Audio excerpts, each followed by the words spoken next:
দর্শক আপনারা দেখছেন বেড়াচোয়া টিম হল এই মুহূর্তে একেবারে দাপুটে নেতা রাকেশ যা কি বলছে ক্যামেরা মুখে আপনাদেরকে শোনাবো। রাকেশ মূলত গিরির জন্য মিটিং আজকে যেভাবে তিলোত্তমা থেকে শুরু করে কালীগঞ্জের ঘটনা তামান্না এবং তারপরে সাউথ ক্যালকাটা ল কলেজে ক্যাম্পাসের মধ্যে যেভাবে টিএমসিপির নেতা দর্শন করেছে একটি মেয়েকে, তার বিরুদ্ধে আজকে আমাদের এই মিছিল এবং সরকারি শিক্ষা ব্যবস্থার হাল ফেরাতে আগামী দিনে আমাদের বিকাশ ভবন অভিযান রয়েছে, তার সমর্থনে আজকে আমাদের মিছিল। লড়াই কি জারি থাকবে? অবশ্যই লড়াই জারি থাকবে। গতদিনে আমাদেরকে মমতা ব্যানার্জি অ্যারেস্ট করিয়েছিলেন ওনার পুলিশদের দিয়ে, ভেবেছিলেন আমরা বোধহয় ঘরে ঢুকে যাবো ভয়তে, কিন্তু না, জেলের বাদ একদিন কেন 900 সিদ্দিকি 42 দিন খেয়ে এসেছেন। আমরাও রাজি আছি 420 দিনের জন্য, কিন্তু রাস্তার লড়াই থামানোর কোনো জায়গা নেই। রীতিমতো তামান্না খাতুন নাচেনের কালো রং নাচেনের নালে তাকে একেবারে মার্ডার করা হয়েছে, একেবারে কি বলবেন? একদম, মানে এটা তো রাজ্যে মহিলা মুখ্যমন্ত্রী, তারপরেও মহিলাদের নিরাপত্তা নেই, খুন হচ্ছে, কোথাও ধর্ষণ হচ্ছে, কোথাও মেডিকেল কলেজের মধ্যে, কোথাও ল কলেজের মধ্যে।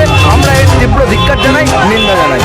রীতিমতন একেবারে তামান্না খাতুনের বাড়িতে হুমায়ুন কবি গিয়েছে রীতিমতন টাকা চেক দিতে, রীতিমতন তামান্না খাতুনের মান নেয়নি। কি বলবে? এটা মানুষের প্রেরণ করে চেক দিতে হয়েছে। এটা তো লজ্জার বিষয়, আমরা মানে ঘৃণা। আমরা যখন তামান্নার মায়ের কাছে গেছিলাম, পুলিশ যখন আমাদেরকে ছেড়েছে 1:40 আর 3:40 ট্রেন ধরে সকালবেলা আমরা তামান্নার বাড়িতে চলে গিয়েছিলাম। সেখানে গিয়ে ওর মায়ের সঙ্গে আমরা কথা বলেছি।